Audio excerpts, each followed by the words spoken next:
So we have with us today former U.S. Ambassador to United Nations, former NSA of America, John Robert Bolton. So we have with us today former U.S. Ambassador to United Nations and former NSA of U.S. John Robert Bolton. So welcome. Thank you so much for joining us. You worked very closely with President Trump. How do you view his second term, and especially the first 100 days? Well, I think it's going to be very active. He's laid out a significant agenda. A lot of it has to do with domestic American economic issues and things that have always been a priority for Trump, like removing illegal immigrants, which he pledges to do as soon as he's inaugurated. But I think that the second Trump term will be much like the first term in the sense that it may look orderly at this point and may even look orderly at the beginning, but it will develop in a much more chaotic fashion. He has many different competing objectives. He doesn't pursue a coherent philosophy. Much of his thinking is totally transactional and viewed through the prism of the benefits he gets from it politically. So it will be a wild ride in the second Trump term. Much like it was in the first term, except this time the world's in a more dangerous place politically and economically, and therefore a lot of the things that Trump has been talking about could have very serious implications. Things have changed quite a bit in between his first and the second term. We have the revolution known as artificial intelligence. We have wars in two big places right now, Middle East and then Ukraine. China has become very stronger in terms of electric vehicles and in terms of AI, in terms of making supply lines. Do you see a change in President Trump's approach vis-a-vis his first term? Not really. I think he primarily looks at issues in a very limited perspective.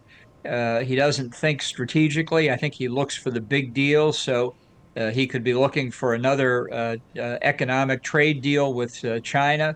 I think he wants to get the wars in the Middle East and Ukraine off the table. He doesn't want to have to deal with them, which implies he doesn't care very much about what the terms are that upon which the conflicts end. And I think his attention span is very short, so he moves from one subject to another quickly without necessarily seeing things through to a conclusion. He's made commitments about ending Ukraine war. How do you see that happening? Well, during the campaign, he said that he would get Volodymyr Zelensky of Ukraine and Vladimir Putin of Russia together in a room, and he would have it solved in 24 hours. Well, that was never going to happen. And in fact, since the election, Trump has admitted it won't happen in 24 hours. But we've yet to hear from Trump anything substantive about what he thinks the end result would look like. Various of his advisors have made plans. His vice presidential nominee, J.D. Vance, had a plan, which are probably close to Trump's thinking, but he himself hasn't really said. As I mentioned, he really wants this off his desk. He doesn't want to be responsible for it. He thinks that it's Biden's war. Trump said during the campaign, if he had been president, Putin never would have invaded. Now, there's no way to prove that or disprove that, but that's typical Trump bluster. The issue is, can he find a solution that the parties will deem as acceptable? And as I say, until he gives us some better indication, we don't know. What we do know is this war's getting ready to go into its third full year, and the parties have both lost a lot of men killed and wounded. It's been extraordinarily costly in terms of the effects on their economies. So this is not something that either the aggressors, the Russians, nor the defenders, the Ukrainians, are going to give up easily, I think. How dangerous are the threats from Russia, especially after President Putin has altered the nuclear doctrine? Well, I think most of what Putin has threatened, certainly on the nuclear side, has been bluff. We've had over the past nearly 3 years testimony in open congressional session by representatives of the U.S. intelligence community who have said several times that they have never detected steps by Russian nuclear forces to actually deploy. I think Putin's threats to expand into a wider war have also been hollow. I think Russia's conventional military capability has been severely damaged by this war in Ukraine. They've doubled the territory they hold, but it's been a very expensive war for Russia in human terms and in economic terms. Ambassador Bolton, do you see any change in Israel's war campaign against Hamas, Hezbollah, and Houthi? Well, I don't think so, because I think it's going very well for Israel. You know, if you don't want to live under terrorist threat, the way to do that is to destroy the terrorists. And Israel is pretty close to accomplishing that objective with Hamas's military capability. They've done severe damage to Hezbollah, not as far along as they are with Hamas, but still a lot of damage. And now the Israelis have turned to the Houthis in Yemen, which frankly the United States and Britain and other countries, depending on free trade and open seas, should have done long ago, because the Houthis have been blocking up the critical Red Sea, Suez Canal maritime passage. And the fall of the Assad regime in Syria just a few weeks ago, which I don't think anyone foresaw, certainly not Bashar al-Assad, has been another very significant development in the Middle East, very harmful to Iran and its ring of fire strategy, which included Syria as well as the various terrorist proxies.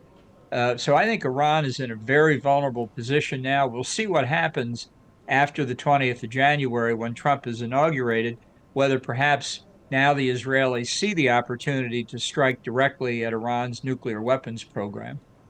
Considering how vulnerable Iran is, do you see President Trump going for a regime change there, or will he negotiate with Iran? Well, he has said yet again he will not seek regime change, but he will reimpose what we called, when I was at the White House, the maximum pressure campaign. My own personal view is that the regime in Iran is as weak as it's ever been, certainly since the revolution in 1979. I think the population is broadly dissatisfied. And we have press reports in the region and in global press that finger pointing and recriminations have begun at the very top levels of the regime on the question of who lost Syria, who lost Assad. So I think even authoritarian governments like the Ayatollahs, they look strong on the outside, but they can be weak inside. And it may be if Israel struck the nuclear program that that may itself might be enough for the regime to fracture at the top and ultimately fall. But it won't be because that's Trump's policy, unfortunately.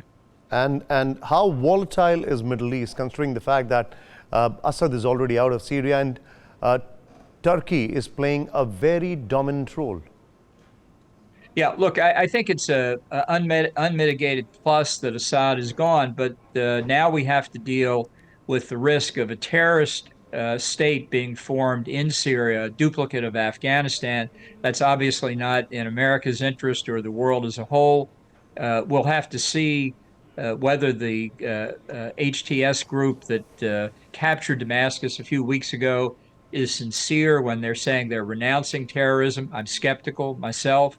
And as you rightly say, they would not be in Damascus were it not for the support from Turkey, which has long had historical claims against northern Syria going back to the breakup of the Ottoman Empire after World War I. And I'm very worried about Turkey's ambitions against the Kurds and other aspects of its Middle Eastern policy. So nobody should assume that that Syria is not going to be a problem going forward. It's very complicated. You could have fighting between different terrorist groups with ISIS and Al-Qaeda, HTS, with the Turks, with the Kurds, with other Syrian opposition forces who are not terrorists. There are 2,000 Americans in northeast Syria with the Kurds and the Syrian Defense Forces. So it's a very dangerous period right at the moment. After President Trump takes charge, do you see any change in relations with China? You know, it's an important question. Trump has been very negative on China during the campaign because he believes correctly that the coronavirus came from China, and its economic effect in the United States probably cost Trump the 2020 election. But my view has been for some time that if Xi Jinping just calls Trump up and says, Donald, I'm so glad you're president again. A lot of problems have developed since you were in office. We can solve them. Let's get together. That Trump would be on the plane to Beijing very soon thereafter. The lure of being able to make a big deal for Trump is something he finds very hard to resist. And I think Xi Jinping knows exactly how to play him. But Uh, it depends. A lot of other things could come up. I was going through your book, and in one of the pages, I guess you've mentioned that in an attempt to win the re-election in agricultural states in the 2020 election, he pleaded with Xi to ensure he win. Trump stressed the importance of farmers and increased China's purchase of soybean, Chinese purchase of soybean and wheat in the electoral outcome. It's very transactional. Do you see this behavior? Do you see this attitude again? I see exactly the same behavior. This is Trump's basic character. It's not something that just happened because it was China or Xi Jinping. That's how he is with respect essentially to everything.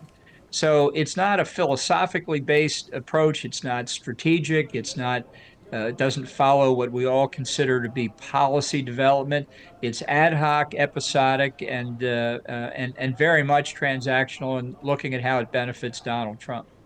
And how do you view the relations between India and America during the second term of President Trump? Look, I think the relationship between India and the United States is probably the most important question of the 21st century, and particularly how we act in dealing with China.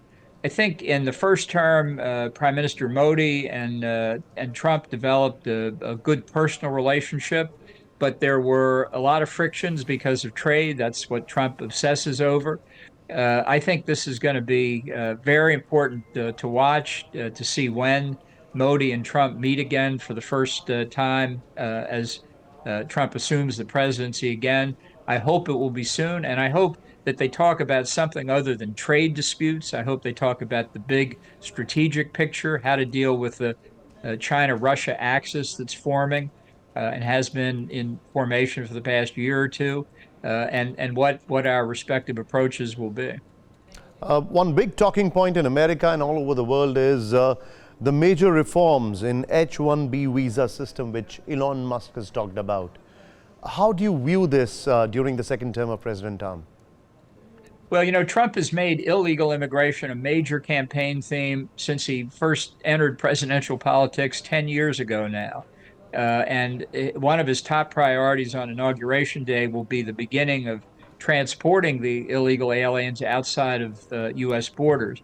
But on this H-1B visa question, he recently has come out essentially in support of that visa program. He has used it himself in his own business. I think from the U.S. point of view, we need more immigration, more legal immigration. That has been the history, the hidden story of America's great success over the years. How Trump recognizes that need with his base's opposition to immigration is going to be a critical question on whether he retains his own supporters' legitimacy through the rest of his term. Ambassador Bolton, one last question. You've worked with Ronald Reagan, you've worked with President Bush, and you've worked with President Trump. In the second term of President Trump, how do you view the future of America and the world? Well, I think it's an open question at this point. I think Trump's impulses are isolationist. He's negative on NATO. He's negative about Ukraine.